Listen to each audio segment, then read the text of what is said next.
Hello बच्चों, you are most welcome in today's class. Students, so far we have nicely discussed first and second laws of motion of Newton. In addition to these, also we have discussed inertia and its various forms.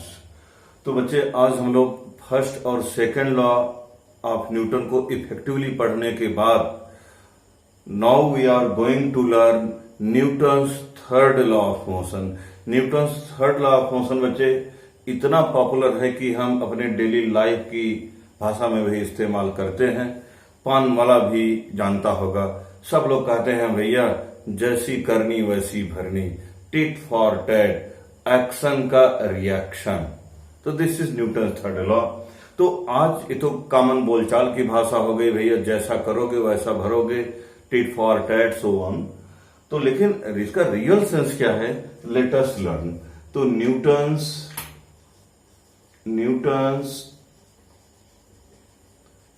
Third law of motion.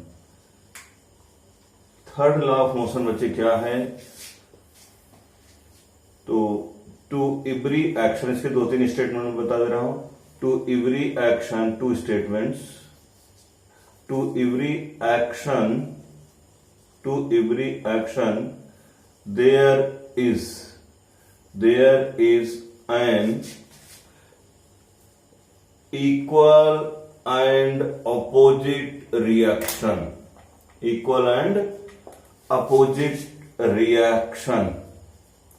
Hindi में भी आप समझ सकते हैं, हर क्रिया के विपरीत और बराबर प्रतिक्रिया होती है. To every action means a force. Suppose कोई बॉडी ए और you have another body B.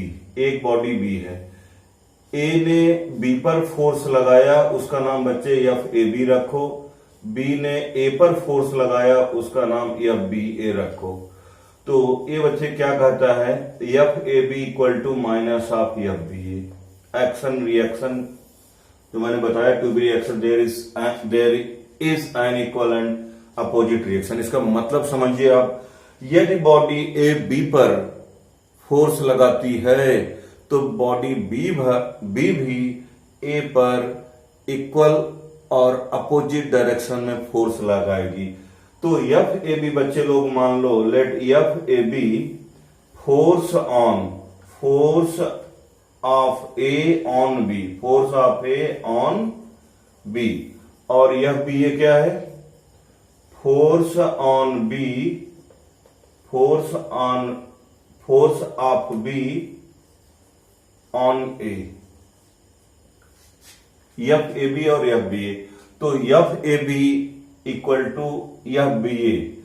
Minus का मतलब क्या हुआ कि दोनों फोर्सेस की डायरेक्शन क्या है जी, अपोजिट. मैग्नीट्यूड में तो बराबर है, यहां माइनस साइन लगाने का तात्पर्य यही हुआ कि एफ ए बी और एफ बी ए जो है अपोजिट डायरेक्शंस में है. तो बच्चे Newton's third law of motion है कि यदि कोई बॉडी ए जो है बी पर फोर्स लगाती है तो बी भी ए पर इक्वल और अपोजिट डायरेक्शन में फोर्स लगाएगी. किसी एक फोर्स को आप एक्शन मान सकते हो और अनदर फोर्स को आप रिएक्शन मान सकते हो. तो चलो एक एग्जांपल से समझते हैं. Suppose we have a table, एक टेबल है, and we have kept a block of mass m over this table. Table पर हमने m मास का एक ब्लॉक रखा है. तो बच्चे आप जानते हो कि block will exert force on surface of table equal to its weight W. और W कितना होता है हम लोग सब जानते हैं, mg के बराबर होता है. और बॉडी पर कितना फोर्स लग रहा है भी आप सब चलो लगे, हाँ समझ लो m मास की बॉडी है तो बॉडी पर जो फोर्स लगेगा कितना लगेगा, mg. और इसी बॉडी पर अर्थ के द्वारा जो फोर्स लग रहा है, due to that force body exerts force on table. इस इतने फोर्स से टेबल को क्या करेगी जी, प्रेस करेगी, क्योंकि ये नीचे जाना जाता है due to gravitational force of earth. अब बच्चे एक चीज ये बताओ, क्योंकि a body of mass m जो है, ब्लॉक जो है वो क्या है, रेस्ट पर है। रेस्ट पर होने का तात्पर्य क्या हुआ, इस पर जो नेट फोर्स है वो कितना है जी, 0 है। तो इस बॉडी पर कौन सा फोर्स लग रहा है, एक फोर्स mg जो है डाउनवर्ड लग रहा है।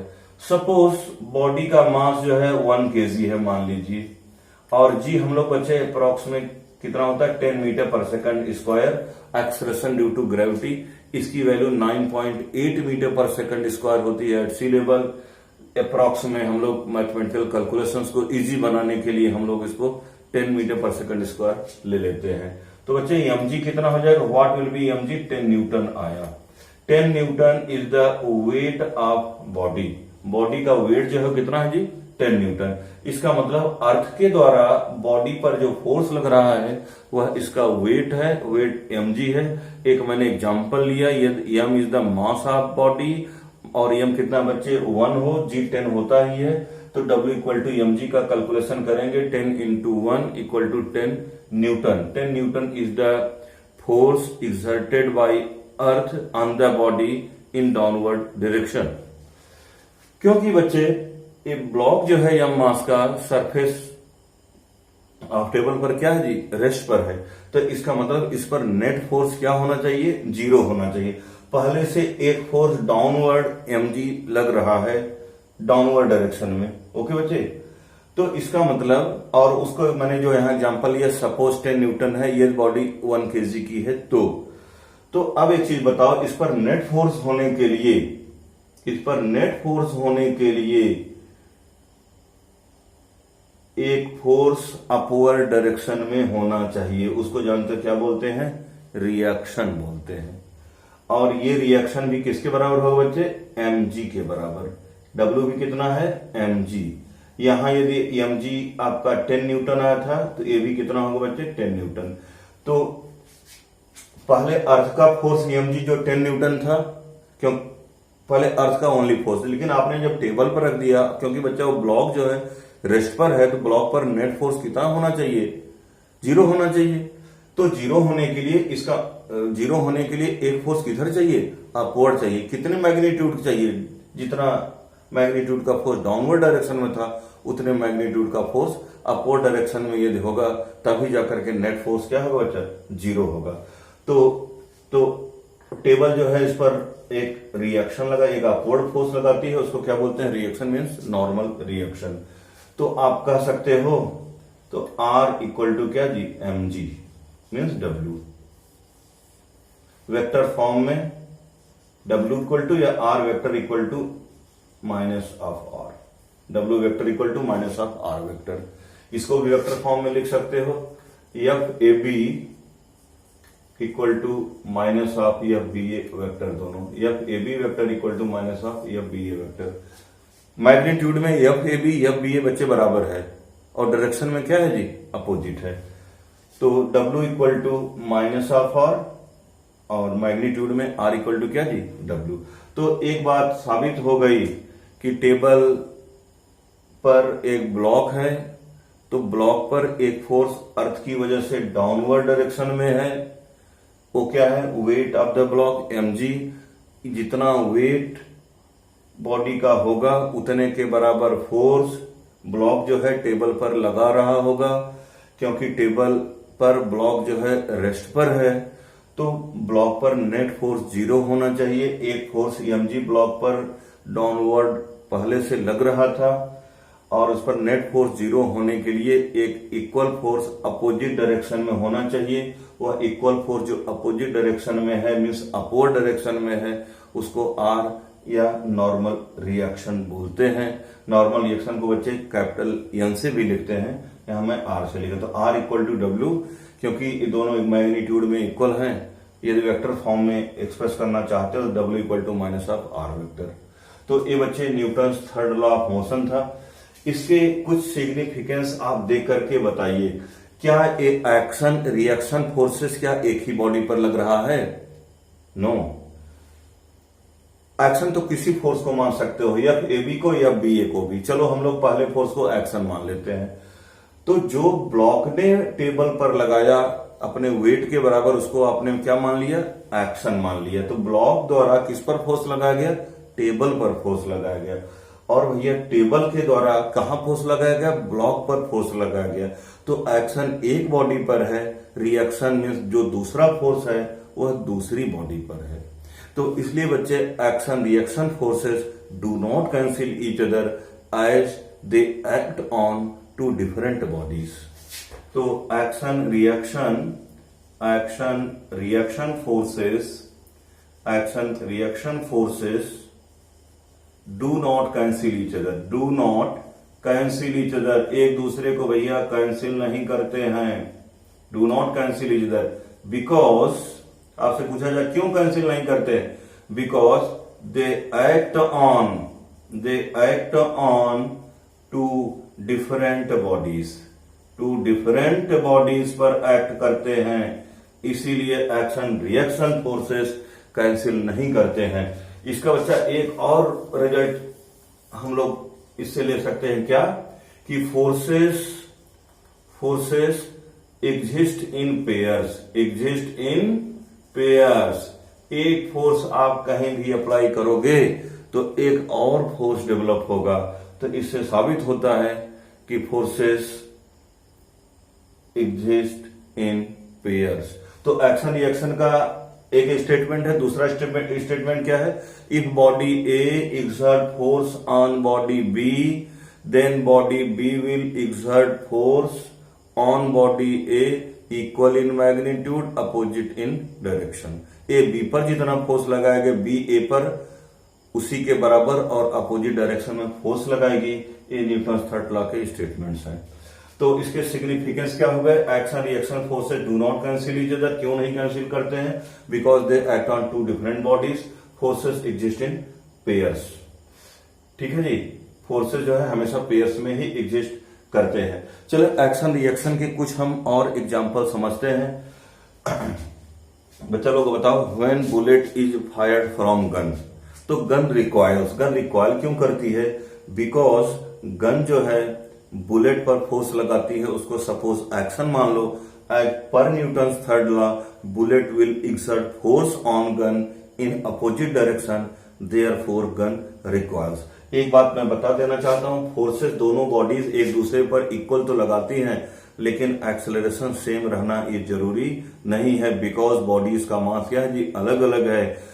तो जो बुलेट का एक्सेलरेशन था, क्योंकि बुलेट का मास कम है, एक्सेलरेशन ए इक्वल टू बच्चा क्या होता है, एफ अपॉन एम। तो एम बहुत छोटा रहेगा तो एक्सेलरेशन क्या होगा, बहुत ज्यादा हो जाएगा। और गन का मास जो है बहुत ज्यादा होता है, इसलिए एक्सेलरेशन क्या होता है जी, कम होता है। इसलिए गन जो रिकॉयल करती है बहुत कम वेलोसिटी से रिकॉयल करती है।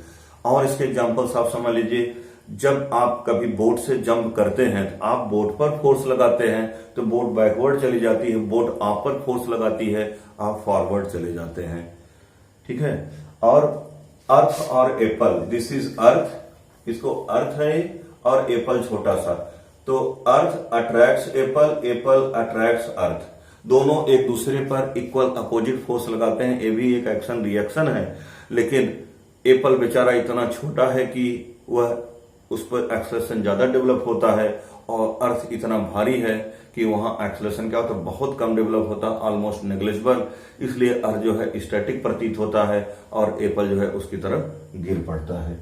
तो ये बच्चे एक्शन रिएक्शन के कुछ एग्जांपल्स हैं। और एक पॉपुलर एग्जांपल है रॉकेट का प्रोपल्सन। रॉकेट क्या करता है, गैसेस डाउनवर्ड डायरेक्शन में है ना रिलीज करता है बहुत हाई स्पीड से, वो हो गया क्या, एक्शन हो गया। और वही गैसेस जो है रॉकेट पर फोर्स लगाती हैं, उसको हम लोग क्या बोलते हैं जी, रिएक्शन बोलते हैं। यही प्रिंसिपल है रॉकेट के ऊपर जाने का। न्यूटन थर्ड लॉ का बच्चे एक और एग्जांपल चलो हम लोग समझ सकते हैं। Suppose we have two spring balance, हमारे पास दो स्प्रिंग बैलेंस है। आप लोग लेबोरेटरी में जाकर के अपने सर से बोलना कि सर स्प्रिंग बैलेंस दिखाइए और ये वाला एक्सपेरिमेंट करिएगा। ये एनसीईआरटी में इसका डिस्क्रिप्शन भी है। तो आप स्प्रिंग बैलेंस एक के एक एंड को आप फिक्स कर दीजिए और उसके हुक से स्प्रिंग बैलेंस बी जो है उसके हुक को ऐसे आप फंसा दीजिए, ऐसे। ठीक है।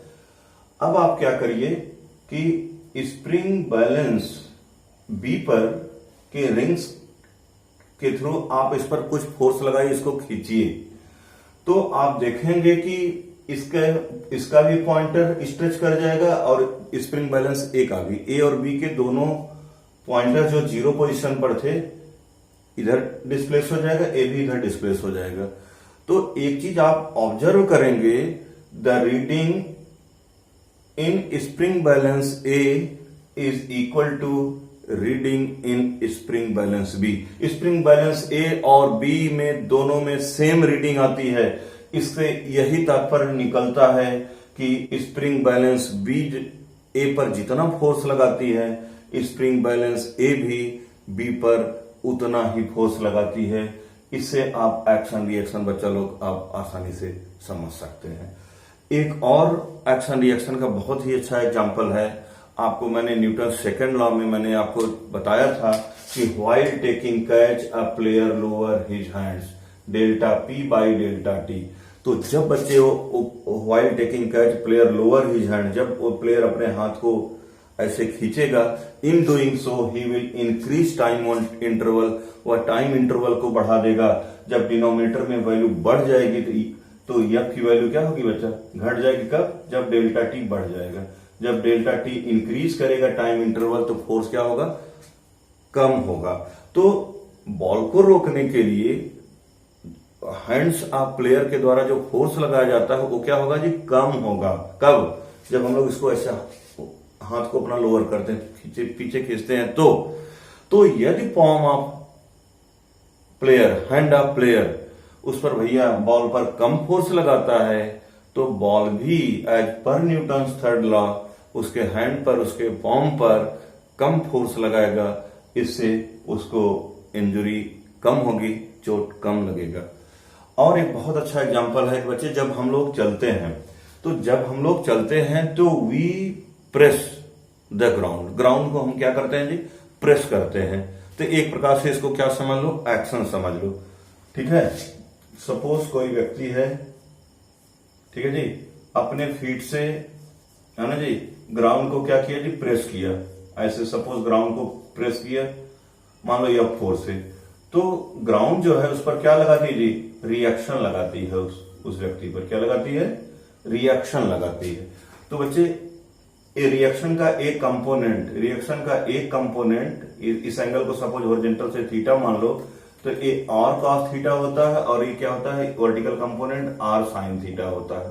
तो R sine theta component balances weight of the person और आर कॉस थीटा कंपोनेंट जो फॉरवर्ड डायरेक्शन में है ना, वह उसको एक्सेलरेशन देता है और वह रेस्ट से क्या होता है जी, आगे बढ़ता है। तो R cos theta component of the reaction जो है वह हेल्पफुल होता है to move that person in forward direction. तो बच्चे सैंड में चलना बड़ा मुश्किल होता है, चलो इसको मैं लगे हाँ चर्चा मैं कर दूं। सैंड में चलना बड़ा मुश्किल होता है। जैसे हम लोग सैंड में चलते हैं, जैसे अपना फीट रखेंगे सैंड में, तो सबसे पहले हम लोगों का पैर क्या होगा, पीछे जाएगा। It will take few second, ये कुछ टाइम लेगा। जब कुछ टाइम लेगा तो हमारा पैर जाकर के क्या होगा, रुकेगा। और जब हमारा पैर रुकेगा तब जाकर के हमको क्या मिलना शुरू होगा, रिएक्शन। जब रिएक्शन मिलना शुरू होगा तो उसका, जैसे मैंने आपको बताया कि आपने एफ फोर्स से ग्राउंड को प्रेस किया तो ग्राउंड भी आप पर रिएक्शन लगाती है। सपोज ए हॉरिजॉन्टल से थीटा एंगल पर है तो R sine theta component weight को बैलेंस कर देता है और आर कॉस थीटा कंपोनेंट हमको आगे बढ़ाने में मददगार साबित होता है। तो सैंड में जब हम चलते हैं तो कॉन्सेप्ट तो यही है, बट हमको रिएक्शन क्या होता है बच्चे, थोड़ा सा लेट में मिलता है। जैसे हम रखे तो हमारा 1-2 सेकंड रिएक्शन, हमारा पैर पीछे जाता है और हमको रिएक्शन मिलने में थोड़ा सा क्या लगता है, टाइम लगता है। और फिर जब हम अगला पैर रखेंगे फिर हमको रिएक्शन में 1-2 सेकंड खर्च होगा। इस प्रकार टाइम इलैप्स होता है और हम बहुत तेजी से नहीं चल पाते हैं। लेकिन जब पक्के फ्लोर पर हम लोग चलते हैं, पक्के फ्लोर पर, तो रिएक्शन हमको इंस्टेंटली मिल जाता है और हम बड़े आसानी से तेजी से चल सकते हैं। तो ये बच्चे एक्शन रिएक्शन के कुछ एग्जाम्पल्स थे, बहुत से एग्जाम्पल्स हैं, इसको आप पढ़ना। तो हम समझते हैं कि आप न्यूटन थर्ड लॉ को बच्चे अच्छी ढंग से समझ गए। इसको बुक से रिवीजन करना और वीडियो को देखना, notes banana. Wish you all the best, happy learning.